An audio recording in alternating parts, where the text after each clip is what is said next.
perkenalkan nama saya Anastasia Nurhakim, kelas 2A dari Prodi PBSI.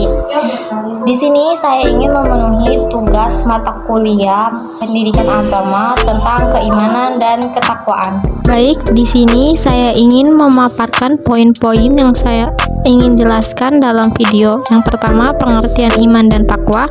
Yang kedua, ruang lingkup. Lalu, problematika, tantangan, dan resiko dalam kehidupan. Dan yang terakhir, peran iman dan takwa dalam kehidupan. Iman berasal dari bahasa Arab, asal kata dari amanu yang artinya percaya atau yakin. Secara harfiah, iman dapat diartikan dengan rasa aman, keyakinan, atau kepercayaan. Istilah iman dapat diartikan dengan meyakini dalam hati, diucapkan dengan lisan, dan diamalkan dengan perbuatan. Sesuai dengan sabda Rasulullah SAW, yang artinya iman ialah bahwa engkau percaya kepada Allah, malaikatnya, kitab-kitabnya, rasul-rasulnya, hari akhir, dan engkau percaya kepada qadar yang baik dan yang buruk. Iman juga memiliki arti keyakinan dan kepercayaan dalam ajaran agama yang menjadi kekuatan untuk menjalankan dinamika kehidupan manusia baik secara individu maupun kelompok. Iman bisa diibaratkan sebuah pondasi yang kuat menopang segala sesuatu berada di atasnya. Kokoh tidaknya bangunan itu sangat tergantung pada kuat tidaknya pondasi tersebut. Keimanan harus diwujudkan dengan amal perbuatan yang baik sesuai dengan ajaran agama yang dianut. Pengertian takwa menurut para penerjemah Al-Quran mengartikan takwa sebagai kepatuhan, kesalihan, kelurusan, perilaku baik, teguh melawan kejahatan, dan takut kepada Allah. Menurut secara terminologis artinya menjalankan apa yang diperintahkan oleh Allah dan menjauhi segala apa yang dilarangnya. Jadi, pengertian iman dan takwa adalah suatu keyakinan dan kepercayaan untuk kehidupan manusia di dunia, mengikuti ajaran atau syariat agama Islam dalam menjalankan segala yang diperintahkan Allah dan menjauhi apa yang dilarangnya. Dalam materi kedua ini akan membahas tentang ruang lingkup yang dibagi menjadi ruang lingkup iman dan takwa. Dalam ruang lingkup iman ada 6 yang akan dibahas. Yang pertama, iman kepada Allah. Hal ini sudah menjadi dasar dari agama Islam. Beriman kepada Allah adalah yakin dan percaya kalau Allah adalah Esa dan tidak ada duanya yang menjadi Tuhan dari seluruh umat manusia. Sebagaimana Allah berfirman dalam surat Al-Zariyat ayat 56 yang artinya, tidaklah aku menciptakan jin dan manusia kecuali agar mereka beribadah kepadaku. Kedua, iman kepada malaikat Allah. Allah menciptakan para malaikat untuk membantu, menjalankan, dan menyampaikan wahyu kepada Nabi dan Rasulnya, juga sebagai perantara antara Allah dengan makhluk-makhluknya. Ada 10 malaikat yang wajib diketahui. Ketiga, iman kepada kitab-kitab Allah.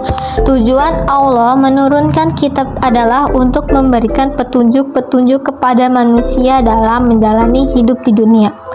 Dalam kitab-kitab berisi aturan-aturan mengenai kehidupan di dunia dan di akhirat yang diperintahkan untuk mengamalkannya. Ketika Rasulullah hidup, kita bisa menanyakannya segala sesuatu kepada Rasulullah.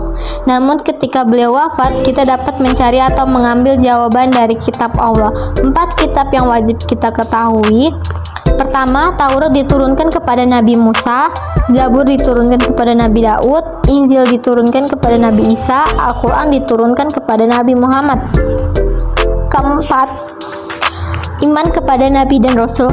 Meyakini adanya manusia yang telah dipilih oleh Allah sebagai utusannya untuk menyampaikan ajaran kepada seluruh umat manusia, juga memberi berita gembira tentang adanya surga bagi orang-orang yang beriman dan beramal soleh, dan memberikan berita duka tentang neraka bagi orang-orang yang durhaka.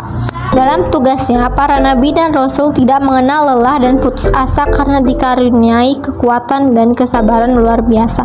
Nabi dan rasul yang wajib diketahui ada 25. Kelima, iman kepada hari kiamat. Meyakini adanya hari kiamat atau hari berakhirnya zaman, di mana alam semesta dan isinya akan dihancurkan dan diluluh lantakan oleh Allah. Pada hari kiamat ini, tidak satupun yang bisa lolos dari kematian. Setiap manusia dari zaman Nabi Adam sampai manusia yang mengalami hari kiamat akan dihisab sesuai dengan perbuatannya. yang akan menentukan apakah ke surga atau ke neraka. Dengan menanamkan keyakinan tentang hari kiamat, maka akan membuat kita berserah diri kepada Allah. Terakhir, iman kepada qada dan qadar. Qada dan qadar selalu menjadi panduan kata yang saling berdampingan, namun memiliki arti yang berbeda. Keduanya memberi pengaruh besar terhadap kehidupan manusia. Qada artinya ketetapan atau kepastian yang sudah diputuskan oleh Allah sebelum kelahiran seseorang. Qadar ukuran atau pertimbangan yang telah diputuskan oleh Allah kepada setiap diri manusia. Istilah keduanya dikenal dengan istilah takdir, yaitu ketetapan yang sudah diputuskan oleh Allah menjadi satu yang mengikat pada kehidupan bergantung dengan kegiatan manusia itu sendiri. Takdir dibagi dua, yaitu takdir mu'allaq, yaitu ketetapan yang sudah ditetapkan sejak zaman azali. Takdir ini dapat berubah menyesuaikan dengan perbuatan manusia itu sendiri. Yang tadinya terakhir menjadi miskin karena bekerja keras bisa menjadi kaya. Kedua, takdir mubron, ketetapan yang tidak dapat ditawar atau diubah karena sudah menjadi ketetapan Allah. Yaitu contohnya kematian, kelahiran, jodoh. Pembahasan selanjutnya tentang ruang lingkup takwa. Yang pertama, hubungan manusia dengan Allah. Seseorang yang bertakwa adalah seseorang yang selalu menjaga hubungan dengan Allah setiap saat sehingga kita dapat menghindar dari kejahatan dan kemungkaran serta membuatnya konsisten terhadap aturan-aturannya. Memelihara hubungan dengan Allah dimulai dengan melaksanakan ibadah secara sungguh-sungguh dan ikhlas seperti mendirikan sholat dengan khusyuk, melaksanakan puasa dengan ikhlas, dapat melatih kesabaran dan pengendalian diri dan sebagainya. Kedua, hubungan manusia dengan dirinya sendiri. Selain bertakwa kepada Allah, manusia juga harus bisa menjaga hati nuraninya dengan baik, seperti yang dicantumkan oleh Nabi Muhammad SAW dengan sifatnya yang sabar, pemaaf, adil, ikhlas, berani, amanah, mawas diri, dan lain-lain. Juga harus bisa mengendalikan hawa nafsu. Jika tidak bisa dikendalikan, hidupnya hanya menjadi budak nafsu belaka seperti yang tertulis dalam Al-Quran surat Yusuf ayat 53 yang artinya, dan aku tidak membebaskan diriku berbuat kesalahan, sesungguhnya nafsu itu menyuruh kepada kejahatan, kecuali siapa yang diberi rahmat oleh Tuhanku, sesungguhnya Tuhanku maha pengampun lagi maha penyayang. Ketiga, hubungan manusia dengan manusia. Manusia diciptakan oleh Allah terdiri dari laki-laki dan perempuan. Mereka hidup berkelompok, berbangsa, dan bernegara. Mereka saling membutuhkan satu sama lain sehingga disebut sebagai makhluk sosial. Maka tak ada tempat untuk saling membanggakan diri dan menyombongkan. Sebab kelebihan suatu kaum tidak terletak pada kekuatan, harkat, dan martabat atau jenis kelaminnya, karena semua manusia sama derajatnya di mata Allah. Yang membedakan adalah ketakwaannya. Artinya orang yang paling bertakwa adalah orang yang paling mulia di sisi Allah. Terakhir, hubungan manusia dengan lingkungan hidup. Manusia yang bertakwa adalah manusia yang memegang tugas kekhalifahannya di tengah alam. Sebagai subjek yang bertanggung jawab mengelola dan memelihara lingkungannya, sebagai pengelola, manusia akan memanfaatkan alam untuk kesejahteraan hidupnya di dunia tanpa merusak lingkungan sekitar.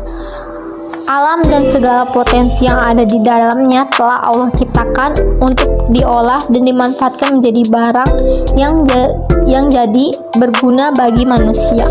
Orang yang bertakwa juga adalah orang yang mampu menjaga lingkungan dengan sebaik-baiknya agar dapat bermanfaat dan juga memelihara agar tidak habis atau musnah. Bagi orang yang bertakwa, lingkungan alam adalah nikmat Allah yang harus disyukuri. Di samping itu, alam juga amanat yang harus dipelihara dan dirawat dengan baik. Dalam materi selanjutnya, yaitu problematika, tantangan, dan resiko dalam kehidupan, yaitu takwa adalah satu hal yang sangat penting dan harus dimiliki setiap muslim.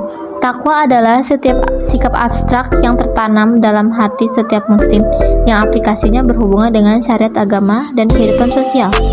Seorang muslim yang bertakwa pasti selalu berusaha melaksanakan perintah Tuhannya dan menjauhi segala larangannya.